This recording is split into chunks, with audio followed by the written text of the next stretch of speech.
Hello, my friends, and the friends that I would have gotten to make had I made it to Japan. It's the 14th of April in New Orleans, and a week ago, I was getting ready to come to Japan.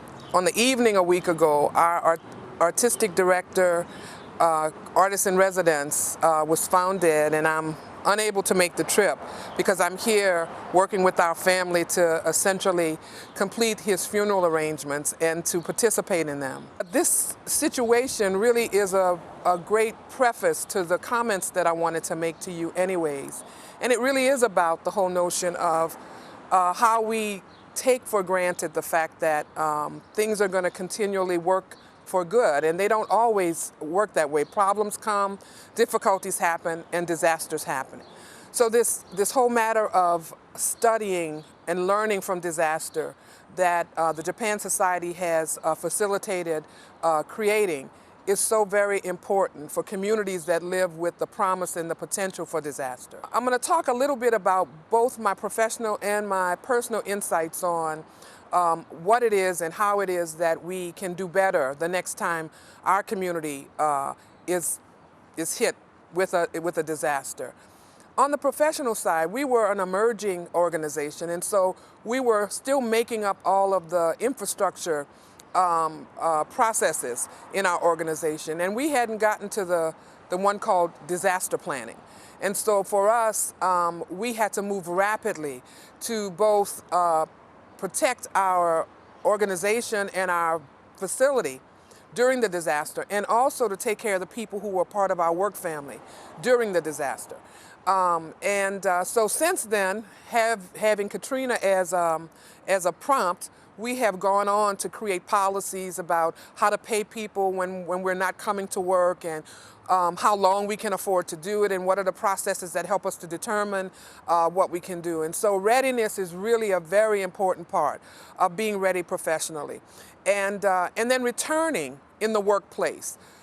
You have to make a place for people being able to kind of reacclimate themselves to normal after having been in something that's as extreme as a disaster.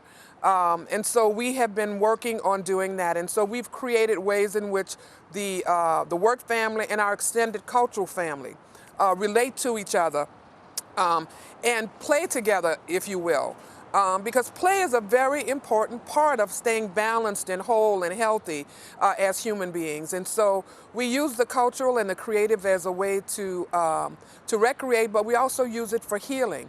And so we've done festivals, and we've done gatherings, and we've done poetry and theater, and all of these have been balms to the hurts that people have had to go through. In disaster work, we must find ways to make space for the work of healing and taking care of the caretakers.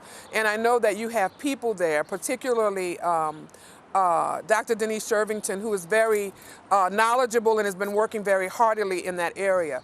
And that becomes another lesson that we've learned. And that it's not over in like a flu is. It's something that goes on for a long time. And we see that by the number of deaths that we see in the newspaper now, as compared to before Katrina. And so there's a way in which this thing has really damaged people who have not been able to kind of recover. And I think that it has had a part in the death of our beloved Jeffrey Cook. That, you know, he was here during the storm, and he got to see stuff that was really ugly. And I am not so sure that this was not a part of kind of just really making him unwell in a certain kind of way, in his spirit, if no place else. We live as human beings understanding that when we come to the age of knowledge, that we were born in a certain way to die. And so we live inside of that equation, knowing that there's nobody that's going to take the back end of our story off for us. But yet we manage to create lives for ourselves. We find joy, we love, we work, we help to evolve humanity to higher and higher levels.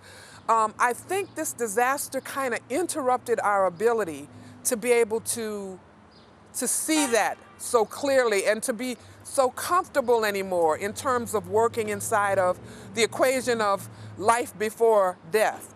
And I think because of that, we have to find ways to be certain that when these disasters happen, that we are in quick, fast, and in a hurry, taking care of people and what people need, not just the issue of the housing, shelter, fooding, clothing.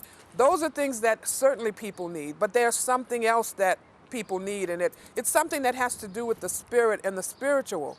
And we've got to find ways in this disaster work to get it, that the connections, social connections, people being with their loved ones, knowing that their loved ones are okay, finding a way to be able to distract them from whatever mess it is that they're in because of the disaster, so that they can find some modicum of comfort, a little opportunity to snatch a piece of joy.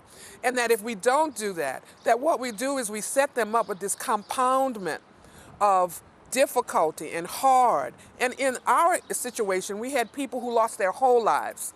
They lost everything that they had worked their whole lives for.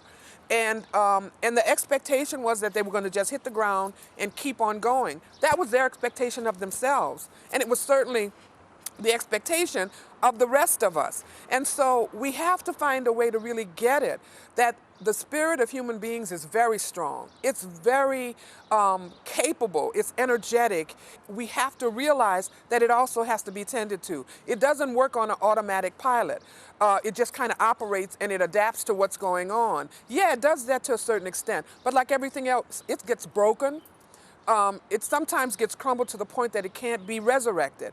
And so we have to make part of this work a matter of understanding from day one that we want to keep people safe, but we want to keep people safe so that they can manage to recreate their lives, and that cannot be done. It can't be done unless we intentionally work on the spirit, that we work on the joy, we work on the play. And so, as I said in the beginning, and as I'm saying at the ending, being given the choice to come to Japan or to stay here to complete this journey with a friend, a colleague, and a brother is very much a reminder of what it has been like inside of this disaster, post-disaster, rebuilding, recrafting our lives situation. And to have an institution that's grounded in culture and creativity and that really works on individual and community development. These are the lessons that we've learned. And I'm hoping that what I am able to give to you here can at least put into your conversation there some of the things that I think that are very, very important for us to pay attention to and to learn from. Sayonara.